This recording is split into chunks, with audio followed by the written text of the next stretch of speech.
Hey guys, back in the second shed boy here, and welcome to Grid 2019. Now you guys of course will know me as a sim shed dweller, and of course those amongst you will be correct in saying that the Grid games don't tend to be simulations, but the original Grid game back in, what was it, 2008, 2009, I forget when that game came out, I put so many hours into that on my gamepad. It was probably my favourite pick up and play arcade game. So when Codemaster said to me, Jimmy, do you want to try out the new Grid?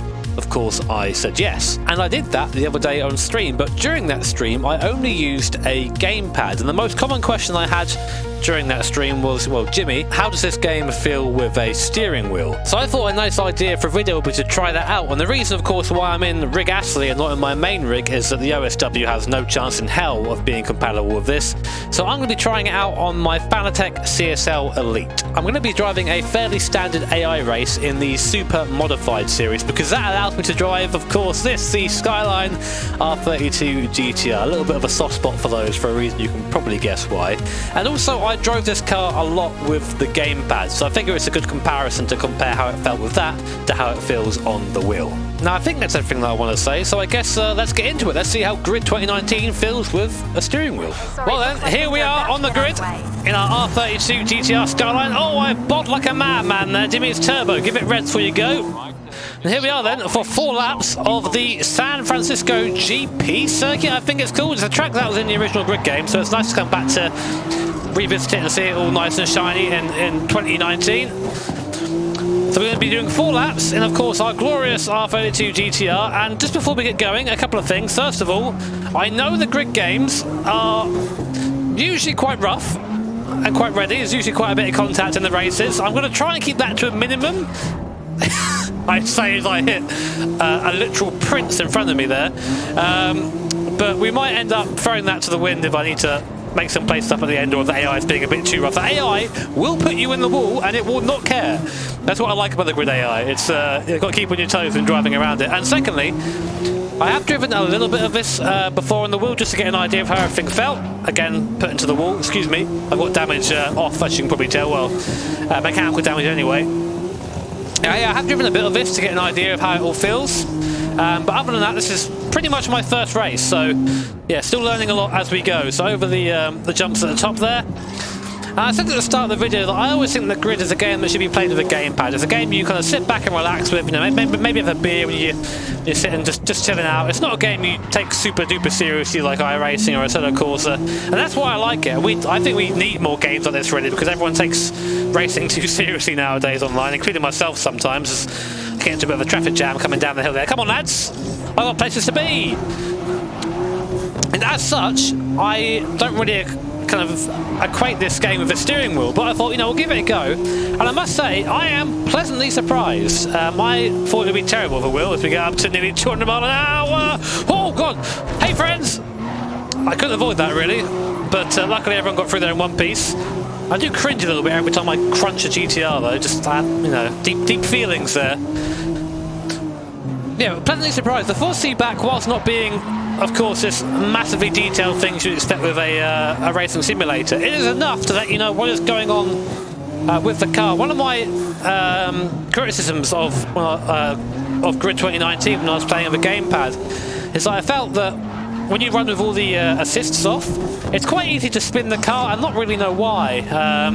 This is a four-wheel drive car, so it's quite hard to spin this on throttle unless you're really trying. But you get that feeling in the wheel before it happens, which is nice. It's good to have that. And it kind of lets you know if the car is bouncing around or balanced or not. The curbs in Grid are quite aggressive. It's very easy to spin on them, and they really do throw the car up in the air if you aren't careful. Really trying to be nice and gentlemanly here, but gentlemanly isn't really Grid, is it? But the wheel lets you know what's going on, especially up here as well, going over these jumps. You see that, get that jolt there. With a gamepad, that'd be quite hard to save, as the guy in front is probably realising right now. Send it up the inside, only minimal contact. Yeah, that's a good old Jimmy. That's a typical Jimmy Broadbent pass, really, isn't it? Pass with minimal contact. It's always some though. Got to brake before we go over the jump there at the end. And of course, with the pedals as well, you've got a lot more travel in the pedals, so it's easier to kind of use the power in the right way. I thought I gave him enough of room there when I was jumping by it, but I think I got caught on that massive old wang on the back of his car. So it's that Prince from earlier. Easy. Don't hurt the prince. So you've got to be careful through here because it gets single file up this section at the top here, and the AI will push you into the wall. So you've got to be careful of that. As you're seeing in front! Oh, Jesus! Sorry! Sorry! There was nowhere to go there! This is why I'm happy damage is off, because that would have been the end there. But now I've got a nice fashionable crack right across my windscreen. Oh, gee. Well, okay, we're still good. We're still in 9th. Let's see if we can actually improve our position somewhat. I've been playing fair so far. Maybe that's not the right idea. Yeah, I am enjoying Grid with the steering wheel. We're only driving one car in today's video, but I would like to do some more in the future, kind of see how they feel. Especially things like front-wheel drive touring cars, where kind of steering feel is quite a lot of when you know when to use power or not. Right, come on now. Easy. Power in this thing is fantastic. It just grips up as well, even without traction control. You can hear it scrambling for grip, which again, I think is quite decent for a game that I consider to be an arcade game. But let's not use arcade in a negative sense. It's just a way to, I think, to categorize a game. People use it, Simulatists use it as like a, oh, you arcade game, I'm not playing that, but who cares? This is a lot of fun. A lot of fun. Just a shame I'm not better at it. But it's the first time. Timmy, remember you got, maybe I am damaged. Car isn't pulling the way it was before. Is that an RX-7? Oh, nice. He'll blow up shortly. That'll be a free place. Or it's got an LS in it. LS swap RX-7 is cursed. Do not at me. Just going to yeet down the hill now. Up to 6th. Yeah, the AI a bit slow down here, so I can take advantage of that if I want to.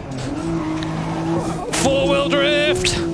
Look at that, glorious! 4-wheel drift. I also think using the wheel offers more precision, as you probably expect. But this is a little bit easier to put the car where you want it to go and not have to worry about it. The gamepad sometimes feels like it's hard to make small adjustments because on the gamepad the game is quite floaty. On the wheel there is still that floatiness there, but you have a bit more control over it, I find.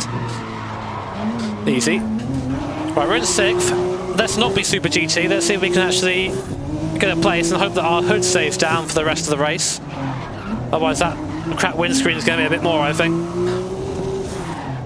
Easy. There you go. I love big turbos. Big turbos are the best. Need to turn my GTR into a time attack car. Oh no! It's okay though. Okay. So there. Best driver EU. Well, that's a perfect 360 though, so I wonder if I get any points for that. Probably not. Come on, Jimmy, now. You're being a little bit too over the top. There you go. Starting to kick the back out a little bit more now. Maybe I lost my spoiler or something. I doubt it. So we're going to have to yeet over these bumps and do our best to try and catch the guys in front. It's really important to hold the wheel as straight as possible over these jumps, because if you take any sort of angle over the jump, the angle just continues until you land, which can usually mean a spin if you're not careful. We are catching the guys in front. I still don't know if there's a rubber band in this game yet or not. Doesn't seem to be on the harder difficulties. I think they're just a bit slow around here, especially over these bumps. Come on.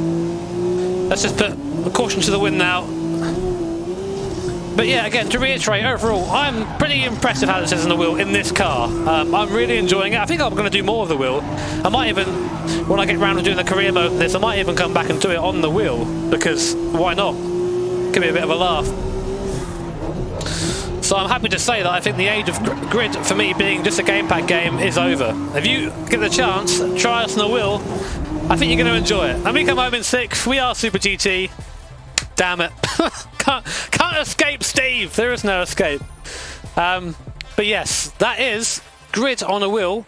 I would very much recommend it. It's a lot of fun. Takes a little bit of getting used to. It's not like your modern sim, and don't expect it to be like an iRacing or an Assetto Corsa or an RF2, because this game isn't trying to be that. But driving on the wheel is honestly a lot of fun, and I would recommend it. But anyway, guys, hope you found that video interesting. It's a lot of fun to do. I plan to do more driving on Grid with the wheel in the future. If you did enjoy it, of course, make sure to leave a thumbs up. Maybe subscribe as well if you want to see more videos and streams of this game. As always, I've got to say a massive thank you to my Patreons and to my sponsors. You guys keep the channel going. And as I said before, I know I've not been around much in the last couple of weeks or so due to other events and things outside of YouTube, but I'm here for a bit now, and I plan to give you value for your money. So yes, I think that's it. Take care, have an awesome day, see you all next time.